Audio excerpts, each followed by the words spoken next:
అదే RTV app వార్తల్ని క్షణాల్లో చదివే అవకాశం ఉంటుంది. ఒక న్యూస్ పేపర్, ఒక టెలివిజన్ ఛానల్ మీ చేతుల్లో ఎప్పుడు ఉంటాయి. ప్రవీణ్, నితీష్ వాళ్ళ తల్లిదండ్రులు ఇందాక అక్కడ వాళ్ళపై జరిగిన దాడి డీటెయిల్గా చెప్పడం జరిగింది. దాని విషయం రాపెల్లో వాళ్ళు చెప్పినట్టుగా 14 నాడు భరత్లో అల్లరి జరిగిన సందర్భం, అల్లరిలో ఎవరు ఏంటిదని వాళ్ళు డీటెయిల్ చెప్పడం జరిగింది. కానీ 14 రాత్రి వీళ్ళేదో ఎస్సీ కమ్యూనిటీకి సంబంధించిన పెళ్లికి ఎవరైనా రావచ్చు, ఎవరైనా పోవచ్చు. ఏదైతే వీళ్ళ కొడుకులపై దాడి జరిగిన సందర్భంలో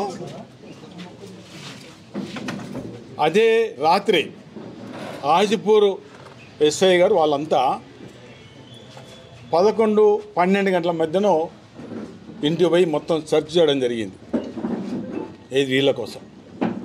ఎందుకు అంటే కొట్లాడిండ్రు, మీ వాళ్ళు కొట్టిండని ఏదో వాళ్ళకి చెప్పిన సందర్భం. మళ్ళీ ఆ పోలీసు వచ్చిన తర్వాత వీళ్ళు భయభ్రాంతులై, ఎందుకంటే ఈ ప్రాంతంలో తప్పుడు కేసులు పెడుతుండ్రు, పోలీసులు పెడుతుండ్రు, జైలు పంపుతున్నారు అనే మొత్తం ఎంటైర్ కాన్షియస్లో అది జరుగుతుంది. వీళ్ళు అప్పటికి వాళ్ళకి తెలియదు, తల్లిదండ్రులు కొట్లాట అయింది, మా వాళ్ళని తిట్టిండు కొట్టిండని 15 నాడు మధ్యాహ్నము పోలీస్ స్టేషన్ పోయి కంప్లైంట్ ఇస్తే ఆ పోలీస్ ఎస్ఐ గారు తీసుకోలేదు. మధ్యాహ్నం 3 గంటల నుంచి రాత్రి 7 గంటల వరకు కూడా కంప్లైంట్ తీసుకోలేదు. వీళ్ళు జరిగింది 14 నాడు ఎలాంటి కంప్లైంట్ లేకుండా పోలీస్ అధికారు ఆజ్పూర్ పోలీసు ఎస్ఐ గారు మిగతా వాళ్ళు కంప్లైంట్ లేని సందర్భంలో ఎట్లా వాళ్ళ అర్జనలు చర్చ చేశారు. 15 వేయారు. కంప్లైంట్ ఎప్పుడు ఇచ్చారు? 15 రాత్రి 9 గంటల 40 నిమిషాలకు. 9 గంటల 40 నిమిషాలకు మళ్ళీ తెల్లారి వేయను వీళ్ళు కంప్లైంట్కు. 16 నాడు మళ్ళీ పోలీసులు కంప్లైంట్ మళ్ళీ తీసుకోలే. ఇంకో రకంగా పొమ్మనో ఇంకమనో ఏదో రాయించుకొని వెళ్ళగొట్టిండ్రు వాళ్ళ కొడుకులు పట్టరమని.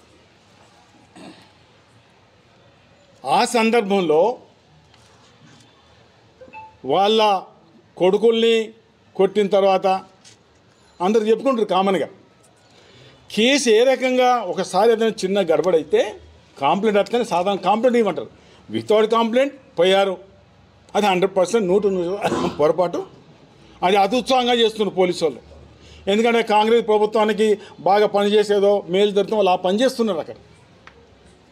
అందులో ఎవరైతే ఈ వాళ్ళ పేర్లు ఇందాక చెప్పినట్టుగా వాళ్ళదే కాకుండా అక్కడ లేడు, మండేపల్లి శ్రీనివాసు అక్కడ లేడు,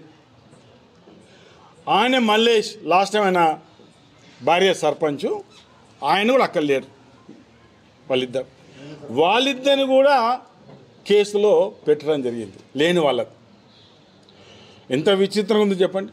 కంప్లైంట్ ఇచ్చింది ఉంటే కొత్త చట్టం ప్రకారం కనీసం 2 వారాలు అయ్యర్ అధికారులు చెప్పి దీన్ని విచారణ జరుపుతాం, ఈ విచారణ జరుపుతా డెఫినెట్గా తప్పు ఉంటే పెట్టవలసిందే అనేది చేసుకునే అవకాశం ఉండే. అంటే దీనిలో ఎంత అతి ఉత్సాహం కనబడుతుంది చెప్పండి. పోలీసు, ఈ స్థానిక పోలీసు అతి ఉత్సాహం కనబడుతుందో చెప్పండి.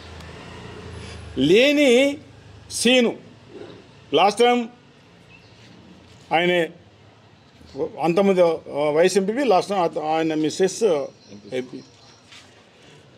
కిందటిసారి కూడా ఇవాళ ఎవరైతే కొట్లాడినరో ఆనాడు వాళ్ళ బ్రదరే ఆనాడు ఈ సీన్ మీద కేసు పెట్టిన సందర్భాలు. మందపల్లి సీన్ మీద ఇవాళ ఎవరైతే ఈ కొట్లాడుతున్నారో ఆ కొట్లాటైన ఓన్ బ్రదరే ఆనాడు సీన్ మీద కంప్లైంట్. అసలు ఎడిపోతుంది, ఎందుకు ఇలా చేయాల్సి వస్తుంది? ఆనాడు తప్పుడు కేసులు, ఈనాడు అన్నీ టోటల్ తప్పుడు కేసులు పెట్టే కార్యక్రమం. మేము ఇమీడియట్గా నిన్న అక్కడ ఎవరు కాంటాక్ట్ లేకపోతే కొంతమంది పోలీస్ ఆఫీసర్ మాట్లాడడం జరిగింది. ఇమీడియట్గా నిన్న సిపి గారికి నేను పంపడం జరిగింది లెటర్. ఇక్కడ తప్పుడు కేసులు పెడుతున్నారు, మీరు స్వతహాగా ఒక మనిషి పంపించి ఎంక్వైరీ చేయండి, తప్పుడు కేసులు పెట్టిన వ్యక్తుల మీద, పోలీసుల మీద మీరు చర్య తీసుకోవాలి. మరిన్ని వీడియోస్ కోసం ఛానల్ ని సబ్స్క్రైబ్ చేయండి. లేటెస్ట్ అప్డేట్స్ కోసం వాట్సాప్ ఛానల్ ని ఫాలో చేయండి. అండ్ లింక్ డిస్క్రిప్షన్ లో ఉంది.